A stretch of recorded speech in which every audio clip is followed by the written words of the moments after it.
All right, today we're diving into a super famous classic story about two sisters named Mary and Martha. But hey, this isn't just some boring history lesson. For those of you who are around 10 years old, or honestly, anyone trying to figure out what actually matters most, this is an absolutely amazing guide. We're going to look at how to avoid distractions and, really, how to put the best things first in your day-to-day life. So, let me ask you something. Think about this for a second. Have you ever been just entirely too busy?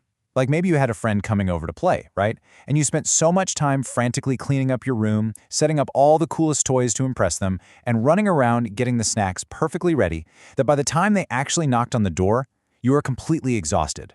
Or maybe you were just so worried about everything looking totally perfect that you didn't even get to actually sit down and enjoy playing with them. Well, if you've ever felt that way, trust me, you are definitely not alone. Okay, so let's jump right into section 1, the busy trap. You see, getting caught up in doing way too much isn't just a kid problem. Oh no, even adults get completely stuck in this trap all the time. We just get so wrapped up in the doing of things that we totally forget the why. Our source text uses a kind of fancy phrase for this. It calls them temporal things.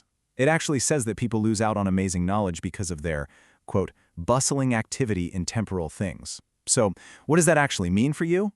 Well, simply put, temporal things are just the everyday busy work. You know, the chores, the rushing around, packing your backpack, getting things ready for guests. And yeah, those are things that have to happen, for sure.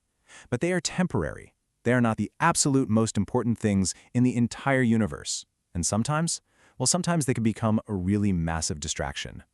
And our source gives us a really fascinating warning about this. It talks about the absolute danger of making a great outward display for friends. In fact, it literally calls this a device of the enemy. So what that means is when we try way too hard to show off, like making sure our house looks perfect, or our clothes are the coolest, or we have the absolute best snacks just to impress someone, we're actually falling for a trick. We get so incredibly worried about the outside looking good that we completely miss out on what's real and important on the inside, like actually connecting with the people we care about. Which brings us nicely to section 2, a tale of two sisters. Okay, imagine this. Imagine Jesus is coming to your house for dinner tonight. No way, right? How would you react? Well, this story brilliantly illustrates the contrast between how these two sisters handled that exact situation. First, we have Martha. Martha is moving at absolute lightning speed. She's sweeping, she's cooking, she's completely anxious about getting all the food perfectly prepared. She really wants to show Jesus all due honor, which, sounds super nice, but her mind is just spinning a million miles an hour.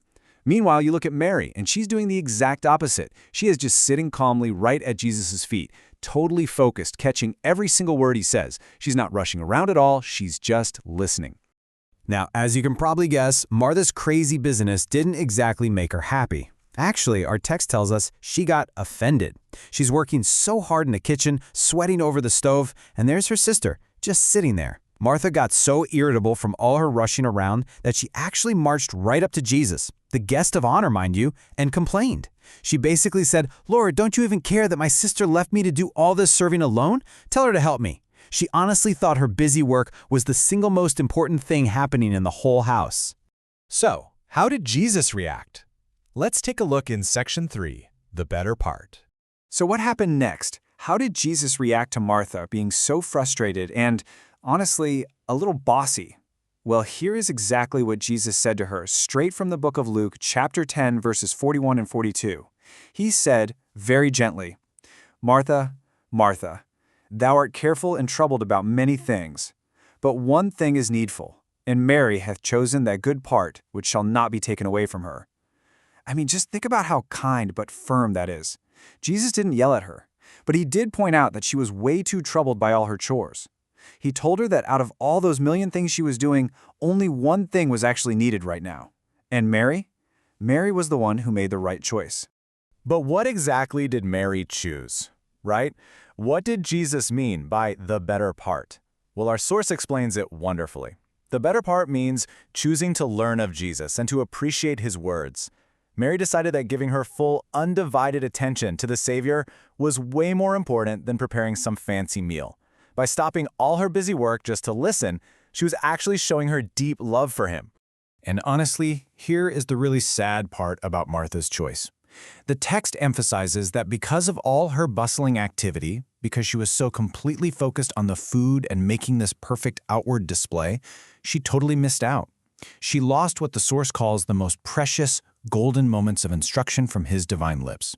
I mean, Jesus was sitting right there in her living room, offering this amazing wisdom, and she completely missed it because she was worried about dinner. So let's figure out what this means for us in Section 4, choosing to listen. So how do we actually apply this really ancient story to our own lives right now? Jesus might not be physically sitting on your living room couch while you're packing your bag for school, but the lesson is exactly the same. The text we're studying shows a really awesome chain reaction when we choose to take time to listen to Jesus, maybe by reading our Bibles or just taking some quiet time to pray. It goes like this. First, we hear his words. Second, the more frequently we hear them, the more deeply they influence our minds, meaning we start to really, truly understand them. And third, because we understand them so well, it becomes much more easy and perfect to obey them. It's an amazing cycle, and it all starts with just hitting pause on our busy lives to listen. All right, so here is your quick cheat sheet on how to be a little more like Mary today. Number 1, keep your preparation simple. You do not need to be perfect, and you don't need the fanciest stuff. Number 2, stop worrying about outward displays. Seriously, stop trying to impress everybody else. Number 3, drink from the perpetual fountain of life, which, by the way, is just a really beautiful way of saying get your energy and happiness from learning about God, not from running around doing a million chores. And finally, remember the impression, lo, God is here. Stop for a second and realize that God is actually present with you in those quiet, calm moments, not just in the frantic, busy ones.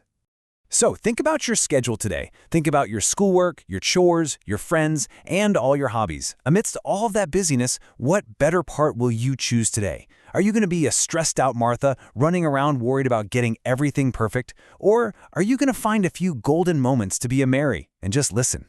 The choice is entirely up to you.